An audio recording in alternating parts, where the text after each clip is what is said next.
So hi everybody and welcome to this week's video of RBX Excel videos. The second video in the playlist Excel tips and tricks, and today it's going about the goal seeker in Excel. If you like the video, please give it a thumbs up, and if you want to see more of my videos, don't forget to subscribe. Enjoy! So in this video I'm going to explain the goal seeker functionality to you.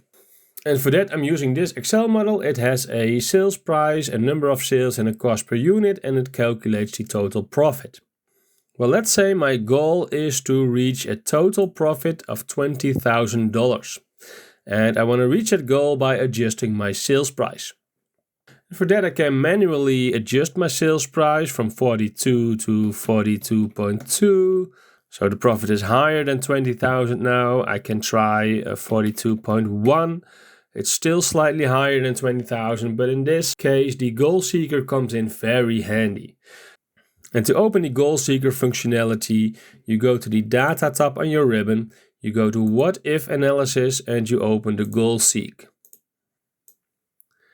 You see this little window opens, and I have to set three things in this window.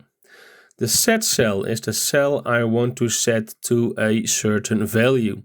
And in this case, I want to set the total profit to a value of $20,000. And I want to achieve that by changing the sales price. So click OK. And now I get a message, goal seeking with cell D13 found a solution. The target value was 20,000 and it found a solution, 20,000. So click OK. And now you can see the sales price needs to be $42.03 to get an exact total profit of $20,000. So Excel has calculated the sales price you need to get a total profit of $20,000. So what Excel actually did here was changing the sales price just as long until there was a total profit of $20,000. So let me explain you some other things about the goal seeker.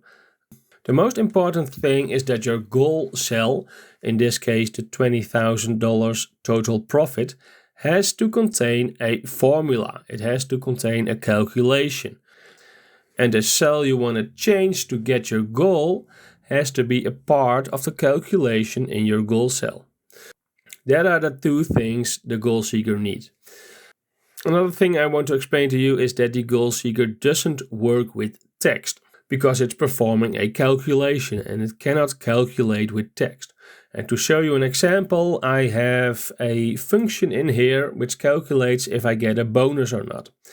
It's a simple if function that says if my total profit is bigger than $25,000, it says yes, I get a bonus. In other case, it says no, I get no bonus. So we can try this. Go to the data tab on your ribbon, go to what if analysis, open the goal seek, and I can try to set the bonus cell to the value yes by changing, for example, my sales price. Click OK, and I get a message, the formula in a cell must result in a number. Click OK, click cancel. And that is because Excel cannot calculate with text. Another thing I want to tell you about the goal seeker is that it only works with one variable. If I open the menu again, you can see I can only set one cell in here by the changing cell. If I have more variables, I can use something like a solver in Excel. But the goal seeker only can calculate with one variable. And the last thing I want to explain about the goal seeker is that it overrides your values. I can show you that by opening the goal seeker again. And let's say we want to set the total profit to a $25,000 by changing the sales price. You see there's $42.03 in the cell. I click OK. Excel found a solution, click OK, and you see the value in the cell is now 44.66. So Excel did override the value in the sales price.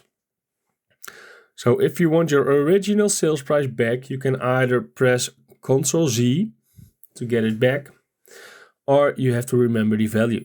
So that's all for the Goal Seeker functionality in Excel for now.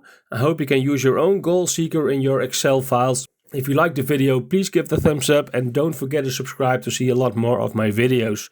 Thanks for watching.